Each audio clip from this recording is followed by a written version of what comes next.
Hello students, welcome to my channel. आज इस video में मैं आपको समझाऊंगी ब्लड क्लॉटिंग के बारे में। तो ब्लड मतलब जो हमारा खून होता है वो ब्लड, और क्लॉटिंग मतलब जम जाना। क्लॉट बन जाना मतलब जम जाना। तो हमारे ब्लड में 3 टाइप के सेल्स होते हैं, आरबीसी, डब्ल्यूबीसी और प्लेटलेट्स। तो ये 3 टाइप के सेल्स बहुत ज़रूरी हैं। उसमें से जो ब्लड क्लॉटिंग में यूज़ होता है वो सेल है प्लेटलेट्स। तो देखते हैं कैसे होता है। तो जो इंजर्ड टिश्यू होते हैं, इंजर्ड टिश्यू मतलब जब हमें कुछ भी लग जाता है, चाकू, या हम गिर जाते हैं, तो जब हमारी स्किन जो है वो कट हो जाती है उसको बोलेंगे इंजर्ड टिश्यू। तो इंजर्ड टिश्यू क्या रिलीज करते हैं? इंजर्ड टिश्यू थ्रोम्बोप्लास्टिन करके केमिकल रिलीज करते हैं। और जब टिश्यू इंजर्ड हो जाता है उसमें से बाहर खून निकलता है। क्या निकलता है? ब्लड प्लेटलेट्स निकलती हैं बाहर। तो वो ये जो प्लेटलेट्स जो बाहर निकली जब ऑक्सीजन के कांटेक्ट में आती है तो disintegrate and release platelet factor 3, platelet thromboplastin. ये वो रिलीज करती है ब्लड प्लेटलेट्स। अब क्या होता है नेक्स्ट स्टेप में?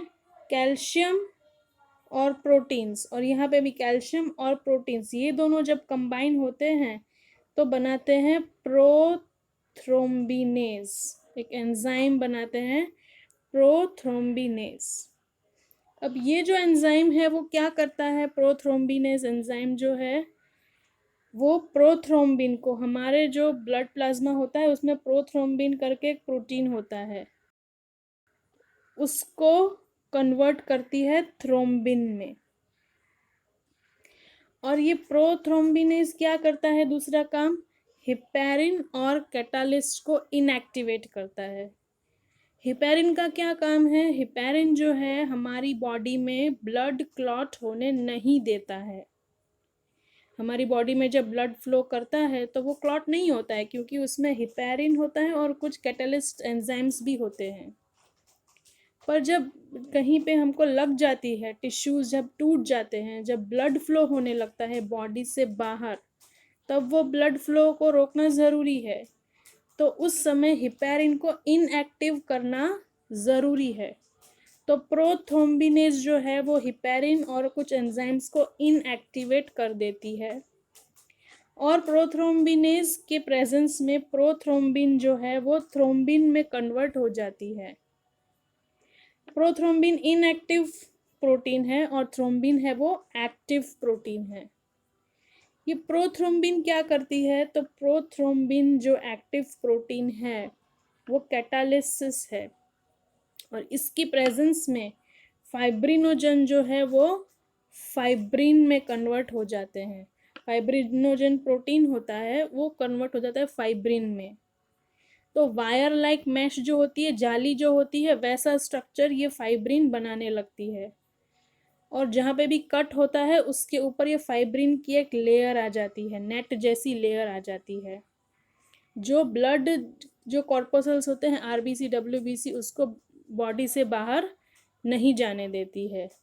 तो उसको बोलते हैं ब्लड क्लॉट। क्लॉट हो जाना यहाँ पे है। तो ये पूरा प्रोसेस होता है ब्लड क्लॉटिंग का, और ये सारे स्टेप्स हैं और ये उसके एंजाइम्स होते हैं ब्लड क्लॉटिंग में। ये बहुत इंपॉर्टेंट छोटा टॉपिक है, बट बहुत इंपॉर्टेंट टॉपिक है। कई बार इसके बेस पे एमसीक्यू आते हैं, और ये बहुत इंपॉर्टेंट इसलिए भी है क्योंकि ये हम डेली बेसिस पे देखते हैं ये ब्लड क्लॉटिंग। दूसरा, ये ब्लड क्लॉटिंग ब्लड बैंक में और यहाँ पे जो सारी होती है प्लेसेस जहाँ पे ब्लड से रिलेटेड काम होता है, वहाँ पे ये सब का नॉलेज होना बहुत ज़रूरी होता है, हिपैरिन का, प्रोथ्रोम्बिन का, इन सब चीज़ों का। तो ये छोटा सा टॉपिक है पर बहुत इंपॉर्टेंट है। तो आई होप आपको ये पूरा प्रोसेस समझ में आया होगा। समझ में आया है तो लाइक करिए, शेयर करिए, सब्सक्राइब करिए मेरी चैनल को, और कुछ भी डाउट है तो कमेंट बॉक्स में लिखिए। Thank you, thanks for watching.